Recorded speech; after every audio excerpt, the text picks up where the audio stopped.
আল্লাহ এক মুখে যে এত কথা কয়, আল্লাহর মুখ কয়টা? বাউল জগতের এই পরিস্থিতি হয়ে গেল, এরা বেটে নেয় আর গান দেয়।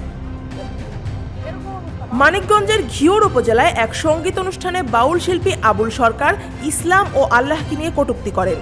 সামাজিক যোগাযোগ মাধ্যমে প্রচণ্ড সমালোচনা, ধর্মীয় নেতাদের শাস্তির দাবি এবং পুলিশের পদক্ষেপ সবকিছুর কেন্দ্রবিন্দুতে এখন এই ঘটনার প্রতিফলন।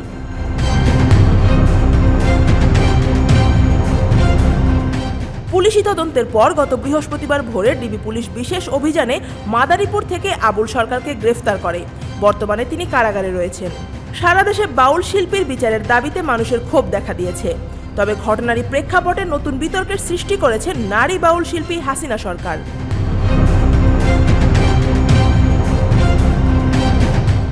এক ভিডিও বার্তায় হাসিনা সরকার বলেছেন, নারী বাউল শিল্পীরা বিছানায় না গেলে তাদের কোনো প্রোগ্রামে ডাকা হয় না।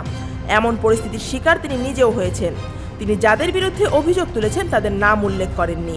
হাসিনা আরও বলেন, আমাকে প্রোগ্রামে ডাকতে হলে আগে কথায় রাজি হতে হয়। তারা বলেন, বিস্তারিত না বললে সুযোগ নেই। আমি বলেছি মাপ চাই, দোয়া চাই, তবে আমার ইজ্জত বিক্রি করে প্রোগ্রাম নিতে হবে না। এটি বাউল গান নয়।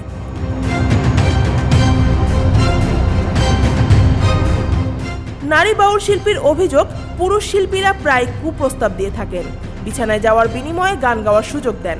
হাসিনা বলেন, আমাকেও এই ধরনের প্রস্তাব দেওয়া হয়েছে, তবে আমি তা মেনে নেইনি। বাউল জগতে গানই নয়, এবার প্রশ্ন উঠেছে সম্মান আর নিরাপত্তার। নারী শিল্পীরা চায় সুর বাজুক, কিন্তু সম্মান হারানো নয়।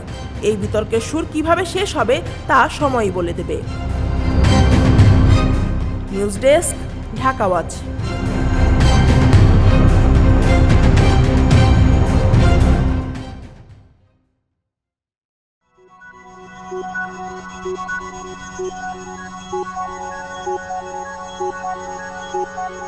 Thank you.